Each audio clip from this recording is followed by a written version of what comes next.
Dios les bendiga, santos. Bendiciones para todos ustedes. Tomen asiento, por favor. Pueden pasar, jóvenes. Muchas gracias. Gracias. Bendiciones para todos, hermanos. Hemos estado muy atareados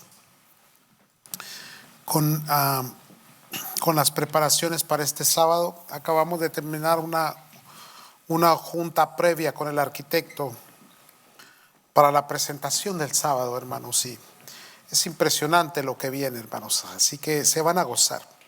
Si por alguna razón no va a poder estar, tiene que salir con la familia, o habrá muchos hermanos. Recuerde que solo la mitad de la membresía entregó la invitación, hermanos. Entonces la mitad no va a estar. No se preocupen, después va a haber más presentaciones. Solamente que ahí es cuando vamos a revelar esto, cómo va a quedar el nuevo edificio. Así que gracias a Dios por ello. Así que, hermanos, pues luego pues tenemos que la preparación de los alimentos, la preparación del lugar va a ser en la carpa, hermanos. Va a estar maravilloso, se van a gozar en el Señor, hermanos. Por ahorita, hermanos, vamos a volver a las Escrituras. Vaya conmigo, por favor, a Hechos, capítulo, si es usted tan amable, al capítulo 2. Vamos a leer del versículo 22 al 28. Sucedió, hermano, el estruendo en Hechos capítulo 2. El Espíritu Santo literalmente cayó, descendió. El poder de Dios invistió a aquellos 120 que se encontraban en el aposento alto. Este estruendo llamó la atención de mucha de la gente que se encontraba por la fiesta del Pentecostés en el entorno, hermanos. Se reunieron, ¿verdad? Y algunos comenzaron las críticas. Hablamos de las críticas. ¿Cuáles son las críticas que siempre ha habido y van a haber en cuanto al mover del Espíritu Santo, hermanos? Y el señalamiento fue que dijeron: estos están ebrios, están borrachos. Luego aparece la apología del apóstol Pedro, ¿verdad? La defensa. Y después de la defensa, hermanos, de decirles, bueno, lo que ustedes están de lo que ustedes están siendo testigos es de lo que el profeta Joel había hablado: en los últimos días derramaré de mi espíritu sobre toda carne. Y hablamos ya de todo ese tema, hermanos. Pero después de la apología de Pedro, hermanos, o sea, la defensa, hermanos, entonces ahora viene la presentación del evangelio. Y es muy interesante lo que vamos a mirar en esta tarde, hermanos, porque es el primer mensaje ya de la iglesia llena del Espíritu Santo. Y este primer mensaje, hermanos, es el que va a marcar el cómo y el qué en el mensaje, hermanos. Cuando alguien se acerca para hacer, hermanos, algún tipo de evangelización, más que evangelización, a veces solamente es cómo seducir o atraer a la gente a mi creencia, a mi iglesia, o a mi religión, o a la doctrina, o a la filosofía que yo practico. Y básicamente, cuando una persona te quiere convencer de alguna idea, de alguna creencia, donde comienza es en el error. El enfoque es el error doctrinal. No importa qué grupo sea, siempre vas a encontrar que va a haber grupo que lo primero que te va a evangelizar es sobre el bautismo en agua, si está correcto o está incorrecto. Otros te van a evangelizar sobre la iglesia, que es la institución popular. Otros te van a evangelizar sobre un reino. Otros sobre un profeta. Y así, etcétera, etcétera. Todos comienzan con una idea. Y sí, ciertamente en algún momento mencionan a Cristo. Pero ese Cristo que se menciona es únicamente una muleta. Solamente es un punto de apoyo, un soporte para su doctrina o su idea. Entonces tenemos que volver otra vez al texto bíblico para entender cómo se suscitó, cómo fue expuesto el primer mensaje que se dio, donde hubo salvación. La salvación ya sin la presencia de Cristo, con la llenura del Espíritu Santo y la iglesia ya comenzando a funcionar como lo ha hecho por los últimos 2000 años, hermanos. Entonces, el primer mensaje se vuelve importantísimo porque está ahí, hermanos, la clave de cómo y qué se debe de decir cuando se va a predicar el evangelio de Cristo Jesús. Y ahí nos vamos a dar cuenta de que cuando las personas dicen otra cosa por enfrente, ya es secta, ya es una ideología equívoca, errónea. Vamos al texto para que entendamos bien. Entonces dice el versículo 22, recuerde, aquí ya terminó la defensa de lo que del argumento que se había levantado sobre la condición de ese grupo, hermanos. Entonces ya en el versículo 22 Pedro dice: varones israelitas, porque se está dirigiendo a un grupo selecto, está dirigiendo a un grupo judío. Recuerden, eran judíos los que estaban ahí, los que venían a participar de la fiesta judía. Entonces dice: escuchar estas palabras, Jesús el Nazareno. Recuerde, Nazaret estaba en Galilea. Galilea, hermanos, se conocía como la Galilea de los gentiles. Y recuerda, hermano, que para el judío los gentiles no tenían participación en lo que era el propósito de Dios. Tenemos que entender todo ese contexto, hermano. Entonces le identifica y le dice: Jesús el Nazareno, el que fue rechazado por ser o porque predicaba más entre los gentiles que en Judea, donde era la capital, donde era el centro del judaísmo, hermanos. Jesús el Nazareno, varón confirmado. Estoy leyendo la nueva versión, no, discúlpeme, la versión de las Américas, por si encuentro otra palabrita diferente ahí. Varón confirmado por Dios entre vosotros, aquí viene, con milagros, prodigios y señales que Dios hizo el medio vuestro a través de él, tal como vosotros mismos sabéis. Versículo 23, amados. A este, entregado por el plan predeterminado y el previo conocimiento de Dios. Recuerda, estoy en la Biblia de las Américas, ¿ok? Clavasteis en una cruz por manos de impíos y le matasteis. 24, a quien Dios resucitó, poniendo fin a la agonía de la muerte, puesto que no era posible que él quedara bajo el dominio de ella. No podía quedarse muerto. 25, porque David dice de él: veía siempre al Señor en mi presencia, pues está a mi diestra para que yo no sea conmovido. Por lo cual mi corazón se alegró, mi lengua se regocijó y aún hasta mi carne descansa en esperanza. Versículo 27. Pues tú no abandonarás mi alma en el Hades, ni permitirás que tu santo vea corrupción. Me has hecho conocer los caminos de la vida, me llenarás de gozo con tu presencia. Ahora bien, vamos a desglosar poquito aquí, hermanos, el texto para entender esto bien.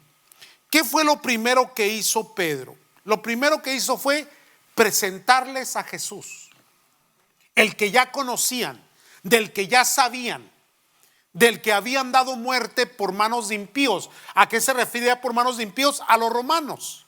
Entonces, no tanto está castigándolos con un reclamo, pero está presentando la obra redentora de Cristo, hermanos. Quiero que entiendan bien esto. Si vamos a evangelizar, si vamos a hablarle a la gente del evangelio, si vamos a cumplir la gran comisión, hermano, no podemos ni siquiera hablar de la iglesia primero. No podemos hablar, otros comienzan con el infierno. Otros comienzan con la alabanza, otros comienzan con los ministerios, el sistema. Lo primero que una persona inconversa debe de recibir es que Cristo Jesús es el Salvador de la humanidad. Es el que va por enfrente, hermano. Después se pueden responder preguntas y ayudar a la persona a tener un conocimiento más amplio a través del texto. Pero el primer mensaje es presentarle a Jesús a las personas. Porque al último, Él es el Salvador. Él fue el que murió en la cruz del Calvario y el que también resucitó. Ahora bien, ¿cómo lo muestra Pedro, hermano? Recuerde, es el primer mensaje y el primer mensaje nos dice cómo se debe de evangelizar. El primero, presentar a Jesús, pero no cualquier Jesús, el Jesús histórico o el Jesús mítico o el Jesús religioso, pero dice aquel que se presentó con maravillas, prodigios y señales. Maravillas, prodigios y señales. ¿Qué significa? Que el Cristo que presentamos es un Cristo que, hermano, obra de una manera sobrenatural. No se trata de una psicología cristiana o una consejería cristiana, sino que es un poder sobrenatural que hace maravillas, prodigios y señales en las personas. Cambian, se transforman por el poder de Dios, hermano. Y es que a veces nosotros nos hemos conformado a presentar el Cristo histórico, el Cristo religioso, el Cristo de un conocimiento muy vano o vago, o del gran filósofo de la historia que trajo lindas y hermosas enseñanzas. Pero ese no es el mensaje. El mensaje es que el mundo está en pecado y que la única fórmula para que ese pecado sea perdonado es que alguien tiene que morir, porque la paga del pecado es muerte. Entonces Cristo toma el lugar nuestro y Él va a la cruz del Calvario y Él muere en esa cruz para perdonar nuestros pecados. Tomó el lugar que nos correspondía a nosotros. Pero observe bien cómo a veces distraemos, distorsionamos el mensaje cuando lo desviamos por la tangente o por mencionar algunas otras cosas que son parte del evangelio. Sí tenemos que hablar del Cristo que trae mucha sabiduría a nosotros. Tenemos que hablar del Cristo que trae paz. Pero lo primero que se muestra es que Él murió en la cruz del Calvario para perdonar nuestros pecados. Esa es la base de todo, hermano. Si no entramos por esa puerta, que es la del arrepentimiento, vamos a estar divagando en un desierto, hermanos, sin entrar a lo prometido, sin entrar a la bendición, a la salvación plena, a la gloria de Dios. La entrada al trono de la gracia es a través de su cuerpo sacrificado, de su sangre derramada. Aleluya, gloria a Dios. Maravillas, prodigios y señales. Y luego dice también, y Dios lo hizo todo esto por medio de Él. El señalado, el indicado, el que Dios eligió, el que Dios puso. Este es el camino, esta es la forma de acercarse a mí. Y esto nos lleva a una pauta en donde no podemos nosotros asimilar a Cristo Jesús con otras creencias o subajarlo a un mismo nivel en donde decimos todos los caminos llevan a Dios. No, en nuestra doctrina solamente hay un camino. Y yo sé que es difícil esto de digerir, porque entonces las personas, hermano, van a comenzar a molestarse y a señalarnos como personas que discriminamos o que somos selectivas. No es eso, es lo que la palabra de Dios dice. Entonces, en mi experiencia personal, hace muchos años atrás, cuando recién llegaba a esta ciudad, le hablaba a una persona de Cristo y me contestó de esta manera, y eso marcó mi forma de evangelizar. Me dijo: mira, está muy bonito tu mensaje, pero llévaselo a los drogadictos, a los borrachos, a los vagos. Yo estoy bien, no lo necesito. Porque en el pensamiento de mucha gente, hay diferentes formas de alcanzar salvación.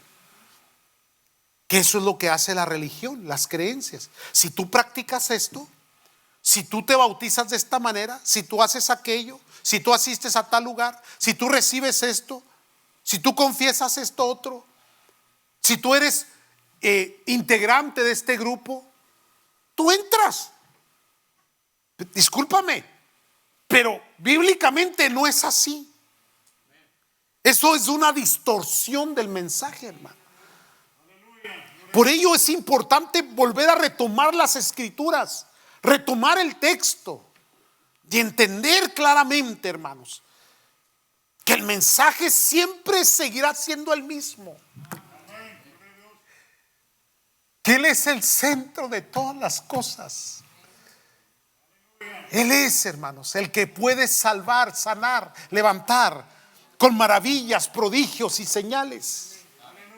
Ahora bien, cuando lees el texto, que acabamos de darle lectura y lo meditas, vas a encontrar que primero le presenta a Jesús.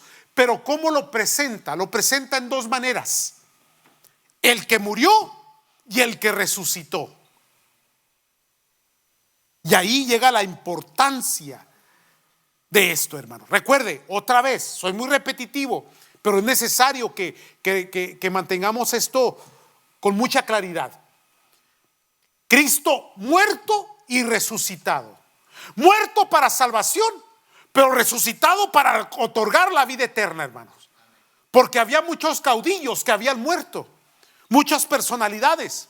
Y aún Pedro lo va a mencionar. David todavía está en el sepulcro, pero que Dios eligió, que Dios puso, fue levantado de entre los muertos. Y esa era la máxima. ¿Por qué la máxima, hermano? Porque nadie había podido vencer al último enemigo, como dice Primera de Corintios. Y el último enemigo a vencer era la muerte. Cristo murió, sí murió, fue atrapado por la muerte. Pero ya una vez atrapado por la muerte y cumplido, hermanos, la redención para la humanidad, Él se levanta de entre los muertos, la primicia de nosotros, hermanos. Y es proclamado por Rey y Señor en la eternidad. Entonces, primeramente la muerte. Y cuando habla sobre la muerte, oiga bien esto, parece que está haciendo una acusación Pedro. Vosotros lo crucificasteis. Pero cuando lees cuidadosamente encuentras las palabras correctas. Cuando dice fue determinado por Dios. Consejo, fue determinado en consejo y anticipado en el conocimiento de Dios. Recuerde las palabras de Cristo: nadie me quita la vida, yo la pongo por vosotros. Porque esto se ha vuelto una discusión, hermano, por los últimos 2000 años. ¿Quién mató a Cristo? ¿Los romanos? ¿Los judíos? ¿La humanidad? ¿Los centuriones? No, hermano. No. Premeditado estaba, había un anticipado conocimiento, había una obra que el Señor iba a hacer. Por eso Juan dice claramente: nadie me quita la vida, yo la pongo, dijo el Señor Jesús. Entonces no había otra forma. Alguien tiene que morir por el pecado.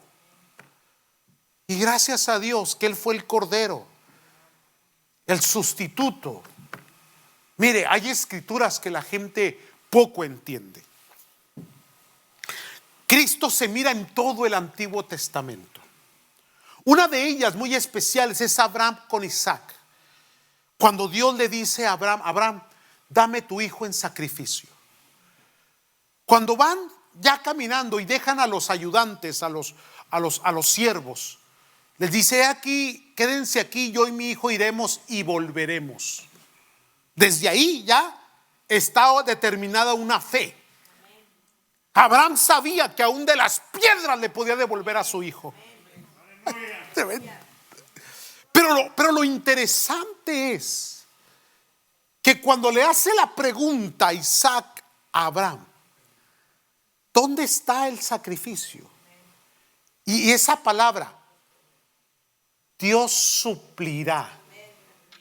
cuando la lees en el hebreo, tú encuentras una proyección profética.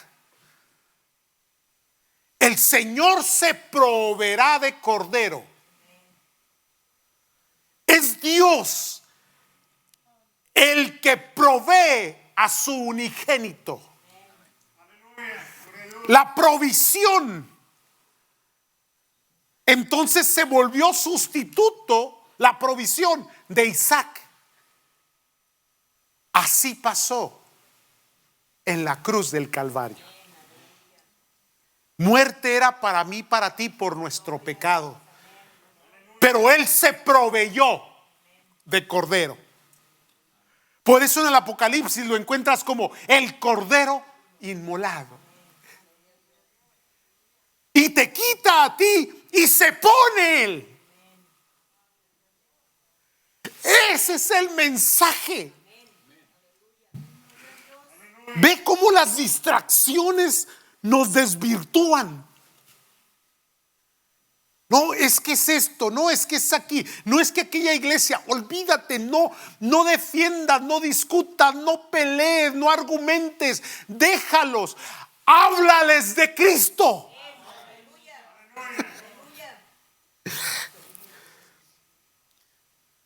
Muerte y resurrección. La muerte fue determinada por Dios, un anticipado conocimiento de Dios, pero también en su resurrección dice, Dios le levantó porque era imposible que fuese retenido por ella. ¿Por qué era imposible que fuese retenido por ella? Porque Él era superior a la muerte, hermano. Ahí está su divinidad anticipada. Antes de, hermano, de poner a Cristo únicamente como un ser humano y profeta, que necesario es verlo así, también hay que entender que ya su divinidad ya existía con anterioridad. Él es Dios. Y ahí entra otro rollo, hermano. No vamos a entrar en él porque después lo vamos a discutir mucho. Aquí lo va a encontrar en las Escrituras. Pero se pregunta a la gente, bueno, ¿era hombre o era Dios? Es que eran las dos cosas. Es la divinidad encarnada. Ahora, había un movimiento en los primeros 100 años de la iglesia que comenzó a negar la encarnación y lo dejó en la divinidad. Eso fue uno de los primeros argumentos que la historia de la iglesia tuvo, las primeras dificultades teológicas de interpretación. Ahora, ¿por qué? ¿Por qué el enemigo quería meter esa idea de convertirlo totalmente divino? Porque entonces el capítulo 4 de Mateo se tendría que cuestionar. Si eres hijo de Dios, di que estas piedras se conviertan en pan. Porque ayunó 40 días y tuvo ¿qué? Porque llegando en Juan también capítulo 4, llegando al pozo, dice que estaba cansado de él. Y él se quedó en el pozo a descansar mientras sus discípulos bajaban a Samaria a buscar alimento. En eso llega la samaritana. ¿Cuántos me están entendiendo, hermanos?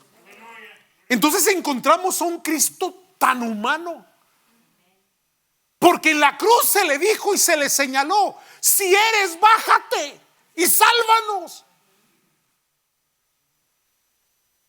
Podía haberlo hecho, porque se lo dijo a Pedro cuando sacó aquel machetote que se cargaba. Era de Michoacán, el ingrato.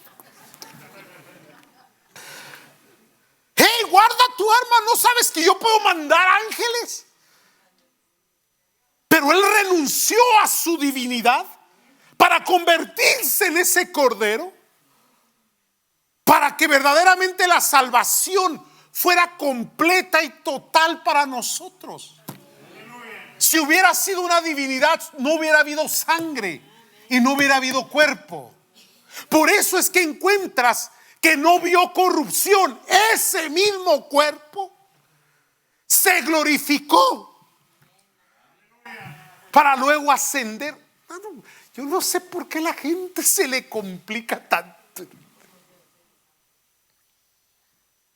Lee las Escrituras. El Espíritu Santo revela. Tres cosas hizo Pedro. Uno, presentó a Jesús. Dos, ¿cómo lo presentó? Muerte y resurrección. ¿Y qué hizo en la número tres? Citó las Escrituras.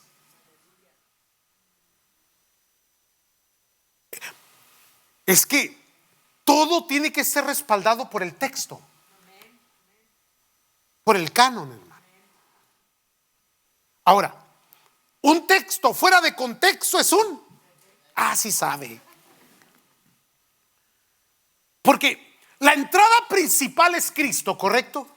Ahora, si tu entrada principal es una ideología, si tu entrada principal es una liturgia, si la entrada principal es un concepto, una idolatría, un personaje que no es Cristo, automáticamente todo va a estar descontextualizado. Porque todas las escrituras, aún del Antiguo Testamento, apuntaban a Cristo. Entonces, en el momento que Cristo deja de ser la entrada del mensaje, ya se descontextualizó todo. Porque vas a sacar 1 o 2 versículos que aporten o apoyen a tu idea, pero ahí te vas a estancar. Y Cristo es el cumplimiento de todo el texto. Qué lindo, hermanos. Es que desde el Génesis apuntaba a Cristo. El primer pleito que hubo entre Caín y Abel. ¿Por qué porque una ofrenda fue propicia y la otra no? ¿No se ha puesto a pensar en eso? Porque la primera ofrenda eran cosas de la tierra, verdes, frutas, verduras, que está bien. Pero el otro, ¿qué trajo? Sacrificio. Hubo derramamiento de sangre. Y el derramamiento de sangre significa que alguien murió. Y la muerte es la única manera de justificar, porque Dios es un Dios justo. El alma que pecare debe de. Entonces Hebreos da una explicación maravillosa que también quieren torcer para justificar la ley el día de hoy. Cuando dice que hubo muchos sacrificios, pero al fin llegó el máximo sacrificio para la eternidad, dice la Escritura. Entonces, 3 cosas en el primer mensaje. Se presentó a Jesús, se habló de su muerte y su resurrección, y se citó las Escrituras. Las Escrituras son mesiánicas, apuntando a Cristo. Y Cristo se vuelve el cumplimiento de todas las Escrituras, incluyendo la ley. ¿Siguen aquí? Ahora, déjeme cerrar esto con los últimos versículos. Ahora, leíamos únicamente hasta el 28, ¿no? Cuando Pedro citó la escritura de David, hermanos, que me parece que es el Salmo, no lo apunté, creo que es el Salmo 16, algo así. Sí, el Salmo 16 es. Entonces leamos el 29, ¿no? Para cerrar ya esto. Del 29 al 35, para cerrar esa perícopa ya. Mire, el 29. Hermanos, el patriarca David os pudo decir confiadamente que murió y fue sepultado, y su sepulcro está entre nosotros hasta el día de hoy. ¿En dónde está reafirmando su mensaje? En que Cristo resucitó. Muerto ya sabíamos que estaba, porque todos fueron los que impulsaron a que los impíos, o sea los romanos, le crucificaran. Fueron testigos. La mayoría de gente tenía ese pleno entendimiento. Lo que se cuestionaba era su resurrección. ¿Por qué? Porque dice la Escritura que se divulgó algunos argumentos para decir que no resucitó. ¿Se recuerdan esa? Que no vamos a citarlo ahorita, nomás lo estoy mencionando. Entonces dice: pero siendo profeta y sabiendo que Dios le había jurado sentar a uno de sus descendientes en su trono, recuerde que es de la simiente de David. ¿Cómo comienza Mateo, hermanos? en la genealogía. ¿Se recuerdan los que leen la escritura? Y empieza que desde Abraham hasta Cristo Jesús, pasando por David. Pero él, siendo profeta y sabiendo que Dios le había jurado sentar a sus descendientes en su trono, miró hacia el futuro y habló de la resurrección de Cristo, que ni fue abandonado en el Hades, ni su carne sufrió corrupción. El cuerpo físico tenía que ser levantado, hermano. Ahora le voy a decir por qué, y ya me estoy yendo demasiado aquí, pero es el primer mensaje. Es el primer mensaje. Aquí, esta escritura nos va a dar una pauta para soportar lo que dice Tesalonicenses, que va a llegar el día en que sonará la final trompeta y los muertos en Cristo, luego los que quedemos seremos arrebatados. Ahora, ¿por qué? Porque habla la palabra de Dios de la resurrección, que el Hades dio sus muertos, la tierra dio sus muertos, el mar dio sus muertos. Porque es necesario, hermanos, que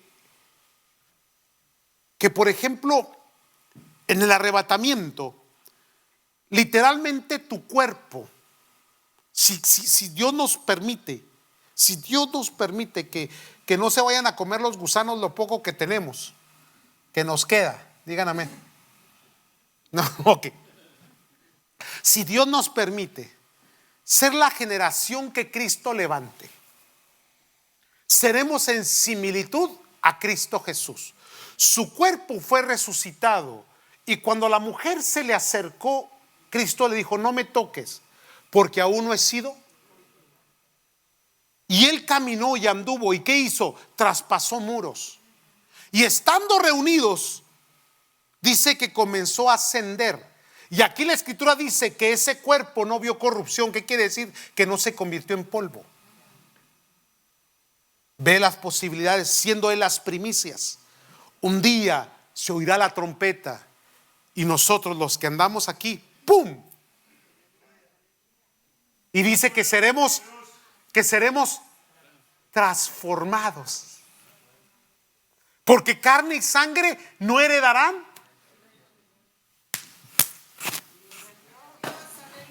¿Por qué batallan tanto? Ahí está. Entonces, ahora no se preocupe. A lo mejor lo cafeteamos antes de que Cristo venga. Tampoco se apure. Mire, lo vamos a enterrar. Amén. Uno que otro le va a llorar. Es más, yo le voy a llorar, le prometo que le voy a llorar. ¿Sí? Y se lo van a empezar a comer los gusanos. Y se va a convertir en polvo, porque polvo eres y al polvo. Pero va a sonar la trompeta y será levantado, hermano. No importa que lo que dijo alguien, no, a mí que me quemen y que las cenizas me las tiren al mar, a ver si Dios es capaz. Pues Dios es capaz de levantarte de ahí para juzgarte. Y ojalá Cristo sea tu abogado, porque si no, ¡ja! Tremendo, ¿no, hermano? Déjeme terminar, ya nos vamos. Miró hacia el futuro y habló de la resurrección de Cristo, que ni fue abandonado en el Hades, ni su cuerpo sufrió corrupción. A este Jesús resucitó Dios, del cual todos nosotros somos testigos. Mire qué tremendo, 33. Así que, exaltado a la diestra de Dios y habiendo recibido del Padre la promesa del Espíritu Santo, ha derramado esto que vosotros veis y oís. Porque David no ascendió a los cielos, pero él mismo dice: dijo el Señor a mi Señor, siéntate a mi diestra hasta que ponga a tus enemigos por estrado de tus pies. ¿Y qué dice Apocalipsis? Toda rodilla se doblará y toda gente proclamará que Jesús es el Señor. Sopas, Kiko. Okay, vamos a acabar. 35. Hasta que ponga a tus enemigos por estrado de tus pies. Sepa pues con certeza toda la casa de Israel que a este Jesús, a quien vosotros crucificaste, Dios le ha hecho Señor y Cristo. Ese es el mensaje, hermano. Dios le hizo Señor y el Cristo, el Mesías, el Salvador, el Cordero, el sustituto, el que con su cuerpo y su sangre limpió nuestros pecados. Ese es el mensaje, hermano. Quédese con ese mensaje y comparta este mensaje. Antes de hablarle de lo linda y preciosa que está su iglesia, hábleles de Cristo primero. Después le habla de lo precioso y bonito que es el pastor, pero primero hábleles de Cristo. Sí, porque la gente primero habla de su apóstol y habla de su rollo, ¿no? Pero hábleles de Cristo, hermano. Antes de mandarlos al infierno, invítelos al cielo, hermano. Ya cuando le rechacen el cielo por Cristo, entonces sí envíelos a donde usted quiera. Pero el primer mensaje, hermano, es Cristo Jesús. Y cuando Cristo entra al corazón, Él transforma y cambia, hermano, con prodigios y milagros y cosas sobrenaturales. Y después es el dador del Espíritu Santo para nosotros. Amén, amados. Dejemos ese mensaje. Pónganse de pie, santos.